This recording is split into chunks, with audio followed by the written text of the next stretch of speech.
నమస్తే, good morning. G న్యూస్కు స్వాగతం.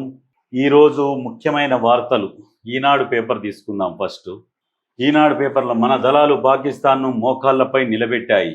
దేశ వైమానిక స్థావరాలను మన వాయుసేన ధ్వంసం చేసింది. రాజస్థాన్ పర్యటనలో మోదీ.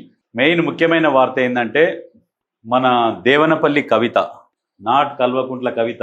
చాలామంది కూడా ఇప్పుడు పేపర్ వాళ్ళు కావచ్చు, టీవీ వాళ్ళు కావచ్చు, ఏమన్నంటే కల్వకుంట్ల కవిత కవిత అని వేస్తున్నారు. కానీ దేవనపల్లి కవిత కేసీఆర్ కూతురు లేఖ రాసింది, బహిరంగ లేఖ రాసింది. ఆ లేఖ సారాంశం ఏం రాసింది అంటే అందరు ఒక్కొక్కరు ఒక్కొక్క విధంగా అంటున్నారు.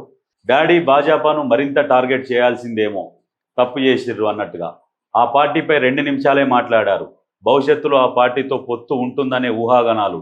మీ ప్రసంగంలో రేవంత్ పేరు ప్రస్తావించకపోవడం ప్రజలకు నచ్చింది. ప్రస్తావించకపోవడం ప్రజలకు నచ్చింది కాదు, ఆయన అహం అడ్డొచ్చింది, ఇగో అడ్డొచ్చి పేరు ప్రస్తావించలేదు అన్నట్టు.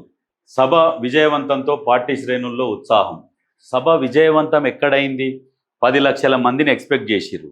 మీరు కుర్చీలు ఎన్ని తెప్పించిర్రు? మీ సోషల్ మీడియానే చెప్పింది 2 లక్షల కుర్చీలు తెప్పించినామని. 2 లక్షల కుర్చీలలో ఎన్ని కుర్చీలు ఖాళీ ఉన్నాయి? దాదాపు ఒక 50,000 కుర్చీలే ఖాళీ ఉన్నాయి అనుకుందాం. ఎక్కువ అంటే లెక్కేసుకోరు మీ సభ ఎంత సక్సెస్ అయిందని.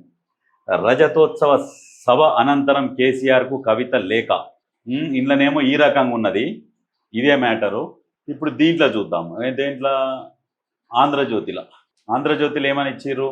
2 నిమిషాల ఇందులో కూడా రజతోత్సవ సభలో పార్టీని ఇంకా టార్గెట్ చేసి ఉండాల్సింది. ఎమ్మెల్సీ ఎన్నికల్లో పోటీ చేయకుండా బీజేపీకి సాయం చేశామనే సందేశాన్ని కాంగ్రెస్ ప్రజల్లోకి తీసుకెళ్లింది. ఎమ్మెల్సీ ఎన్నికల్లో పోటీ చేయకుండా బీజేపీకి సాయం చెయ్యలేదు మీరు, ఎందుకంటే పోటీ చేసేందుకు భయపడి మీరు ఆగిపోయారు. ఎందుకంటే ఎమ్మెల్సీ ఎన్నికలలో ఉన్నది టీచర్లు, పట్టభద్రులు కాబట్టి వాళ్ళు చదువుకున్న వాళ్ళు, వాళ్ళకు తెలుసు ఎవరికి ఓటేయాలన్న విషయం అని. వాళ్ళు మీకు ఎయ్యరు అన్న విషయం ఖచ్చితంగా తెలుసు, మీ నాయనకు కూడా తెలుసు. కాబట్టే పోటీ చేయలే. ఇలాంటి రాజకీయ పరిస్థితిని ఎదుర్కోవడానికి మీరు నిర్దిష్ట కార్యాచరణ ఇస్తారని అందరూ ఆశించారు. ఇప్పటికైనా 1-2 రోజులు పార్టీ ప్లీనరీ నిర్వహించి వీలైనంత ఎక్కువ మంది అభిప్రాయాలు వినండి. ఈ విషయం కొంచెం సీరియస్గా తీసుకోండి. ఆయనకు ఏడ చేతన అవుతుంది? ఎంతమంది వస్తే అంతమందితో మాట్లాడుతందుకు, పెద్ద మనిషి కదా, చేత కావద్దా అందరితో మాట్లాడుతందుకు, కూర్చుంటందుకు? ఆయనకు ఆ ఛాన్స్ కూడా ఇస్తలేడు మీ అన్న.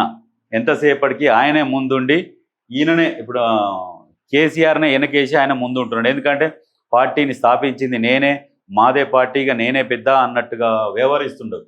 ఆయన కేటీఆర్ వ్యవహార శైలి, ఆయన వ్యవహారం తీరును చూసే ప్రజలు అక్కడ కూర్చోబెట్టారు. ఇప్పుడు ఇంకేం చేస్తున్నాడంటే, ఇంకా ఈయన కాదు పార్టీని స్థాపించింది నేను అన్నట్టుగా ఈయనను పక్క కూర్చోబెట్టేసరికి ఏం చేయాలనో అర్థం కాని పరిస్థితులలో చాలామంది వెనక ముందు ఆలోచన చేసి, కొంతమంది తెలివి కల్లోలేమో వేరే పార్టీలలో పోయి జాయిన్ అవుతున్నారు. ఇక తెలివి తక్కువ ఏం చేస్తున్నారంటే, ఇంకా ఏమన్నా ఆశ దింపుడు గల్లం కాడ ఉంటే లాస్ట్ మన సచ్చినోడు లేస్తాడేమో అన్నట్టుగా ఈ పార్టీ చచ్చిపోయిన పార్టీ మళ్ళా లేవచ్చు, మనం మంత్రి పదవులు రావచ్చు అని కొంతమంది ఆశించి తిరుగుతున్నారు. అలా ఏంది రజతోత్సవ సభలో ఆ పార్టీని టార్గెట్ చేయాల్సి ఉంది. అలా చేయకపోవడంతో భవిష్యత్తులో వారితో పొత్తు పెట్టుకుంటారనే ఊహాగానాలు. ఎవరు బీజేపీ పార్టీతోని బీఆర్ఎస్ పొత్తు పెట్టుకుంటుందనే ఊహాగానాలు ప్రజల్లోకి చేరవేస్తున్నారు అనేది అది అవాస్తవం. 100%, 100% బీజేపీ మాత్రం బీఆర్ఎస్ పార్టీని దగ్గరికి రానియదు. ఒకవేళ బీఆర్ఎస్ పార్టీని కనుక దగ్గరికి రానిస్తే బీజేపీలో కొంతమంది ఎవరైతే జాయిన్ అయ్యారో, ఎంపీలు ఉన్నారో వాళ్ళందరూ మళ్ళీ వేరే పార్టీలకు వెళ్ళిపోతారు. ఎందుకంటే ఫస్ట్ మీరు 10 సంవత్సరాలు పరిపాలించిన ఆ 10 సంవత్సరాల కాలంలో బీజేపీ నాయకులను కూడా జైల్లో పెట్టి నోటికి వచ్చినట్టు మాట్లాడిర్రు. మోదీని కూడా ఇష్టం వచ్చినట్టు తిట్టిర్రు.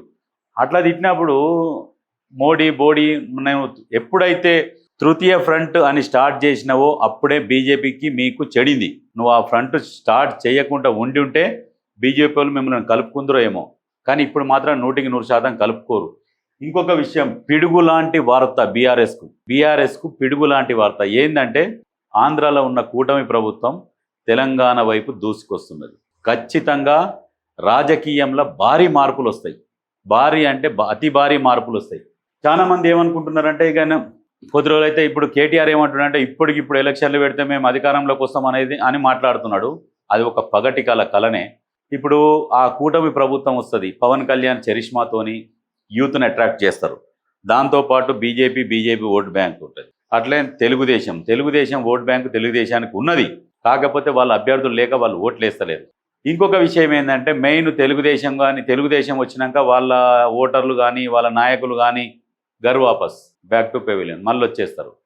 వాళ్ళు ఎందులో ఉన్నారు? తెలుగుదేశానికి సంబంధించిన నాయకులు కావచ్చు, కార్యకర్తలు కావచ్చు, ఎందులో ఉన్నారు వాళ్ళు ఇప్పుడంతా బీఆర్ఎస్లోనే ఉన్నారు.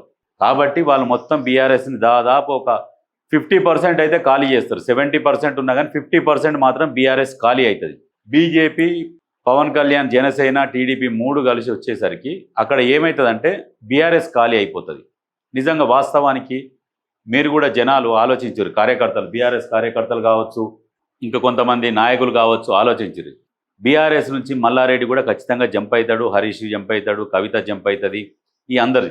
ఇప్పుడు ఈ కవిత అమ్మ కూడా ఎందుకు ఈ బహిరంగ లేఖ రాసిందంటే వాళ్ళ అన్నతోని పోరు తట్టుకోలేక ఈ రకంగా మెల్లమెల్లగా ఒక్కొక్కరు బయటకు వస్తున్నారు.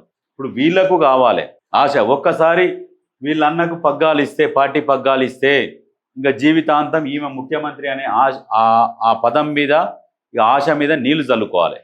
ఒకసారి ఆయన చేతులకు పోయినాక మళ్ళీ రాదు అన్న విషయం ఈమెకు తెలుసు. ఇప్పుడు కేటీఆర్ కంటే కూడా అత్యంత తెలివి కల్లా ఎవరున్నారు అంటే హరీష్ రావు, కవితనే. కేటీఆర్ ఏంటంటే ఉత్తదే ఇక డంబాచారము, స్టైళ్ళు, ఎక్కువ మీడియాలో కనపడాలనే ఒక షోక్ ఎక్కువ, ఆయనకు కనపడాలి, ఒక ఏంది జులుం ప్రదర్శించాలి, యాటిట్యూడ్ చూపించాలి, ఈ అహం ఎక్కువ ఉన్నది కేటీఆర్కు. దానివల్లనే కేటీఆర్ వల్లనే మీ పార్టీ చిత్తు ఓడిపోయింది. ఎందుకంటే కేటీఆర్ ఉంటేనే ఈ పాలక పక్షాలకు కొంచెం మేలు జరుగుతుంది. ఎందుకంటే ఎప్పటికైనా భూస్థాపితం అయ్యే పార్టీ, లేక బహిర్గతం అవ్వడంలో అంతర్యం ఏమిటి? రజతోత్సవ సభలో అంతర్గత వైరుధ్యాలు, పార్టీలో సమస్థాయి కోసం కవిత కోరుతున్నట్లు వార్తలు, ప్రత్యామ్నాయాలపై కూడా ఆలోచిస్తున్నట్టు ప్రచారం. ఆ పరిస్థితే వస్తే అటా ఇటా అంటూ కొందరు నేతలు అడిగినట్లు చర్చ. మిగతాది 12వ పేజీలో ఉన్నది. ఏంది పేజీలో ప్రతికూల అంశాల గురించి సవివరంగా వెల్లడించారు. కాంగ్రెస్ పై కింది స్థాయిలో నమ్మకం పోయిందని లేఖలో పేర్కొన్న ఆమె ఆ పార్టీకి ప్రత్యామ్నాయం బీజేపీ అవుతుందేమో అనే భావనను పార్టీ కార్యకర్తలే వ్యక్తం చేస్తున్నారని ఆవేదన వెలిబుచ్చారు.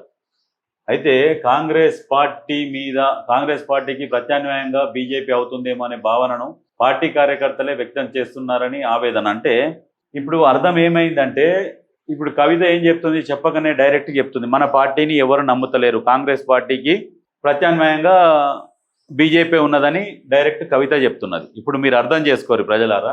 ఇప్పుడు వీళ్లకు అంతో ఇంతో ఇప్పుడు జనాలలో కావచ్చు, వాళ్ళ కార్యకర్తలలో కావచ్చు, సర్వేలు కావచ్చు, ఏమైనా చేపిస్తుంటారు. ఎట్లా ఉంది బయట, ఎట్లా ఉంది అని చెప్పేసి ఊకే ఇక వచ్చిన వాళ్ళ పోయిన వాళ్ళ ఎట్లా ఉంది కాంగ్రెస్ పాలన, ఎట్లా ఉన్నది, నెక్స్ట్ మన భవిష్యత్తు ఏంది, మనని ఎవరైనా నమ్ముతుర్రా, మనం ఈ రకమైన అవినీతి చేసినాం కదా, మనని ఇంకేమైనా నమ్ముతుర్రా జనాలు అనేది వీళ్ళు ఎంక్వైరీ చేసుకుంటారు.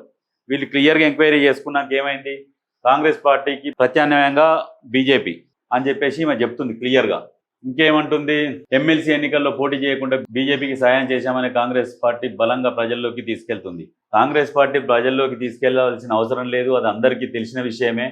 ఏంటంటే మీరు పోటీ చేయలేరు, మీరు గెలవలేరు అన్న విషయం మీకు కూడా తెలిసిందే. కానీ